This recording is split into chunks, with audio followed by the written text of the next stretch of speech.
In 2022, I was driving from Eureka back to the Bay Area on a lonely Sunday night. The breathtaking Northern California coast soon morphed into a desolate, predatory landscape as the moon rose over the redwoods. As I reached the narrow stretch north of Trinidad, a ghostly fog descended and reduced the world to a wall of gray static. I was forced to drop my speed to a crawl, feeling the suffocating isolation of a road where cell service was non-existent. Through the mist, a tall and dark silhouette materialized on the gravel shoulder just a few yards ahead. The man stood with a rigid, unnatural posture and didn't even flinch as my headlights illuminated his motionless frame. I drove past him with a knot of unease, wondering why anyone would stand in such a dangerous spot without a vehicle in sight.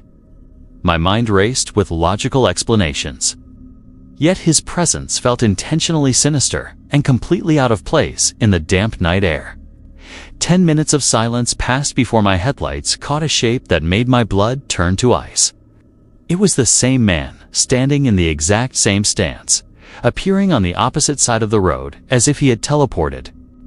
There were no turnoffs or shortcuts, meaning there was no way any living person could have outrun my car through that blinding fog. This time, his head snapped toward me with mechanical precision, and our eyes locked in a split second of pure terror.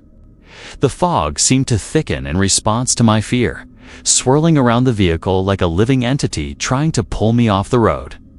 Every shadow in the trees now looked like a reaching hand, and the silence of the cabin felt heavy and oppressive.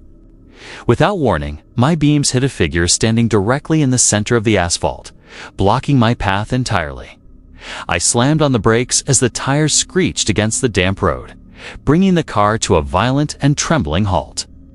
The man stood there with a deep hood covering his face, refusing to move even as I frantically flashed my high beams.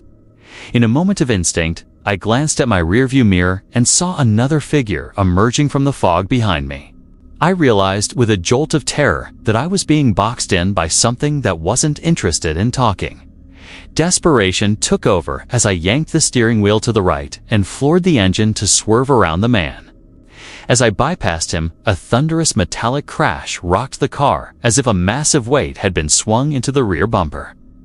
The entire back end jolted sideways, nearly sending me spinning into the dark abyss of the forest. I didn't look back, pushing the engine to its limit until the fog finally began to thin out near the interchange.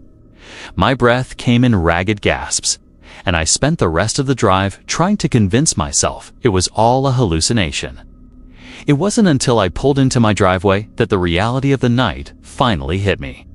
The rear bumper was completely mangled, with the heavy steel frame twisted by a force that felt impossibly strong and angry.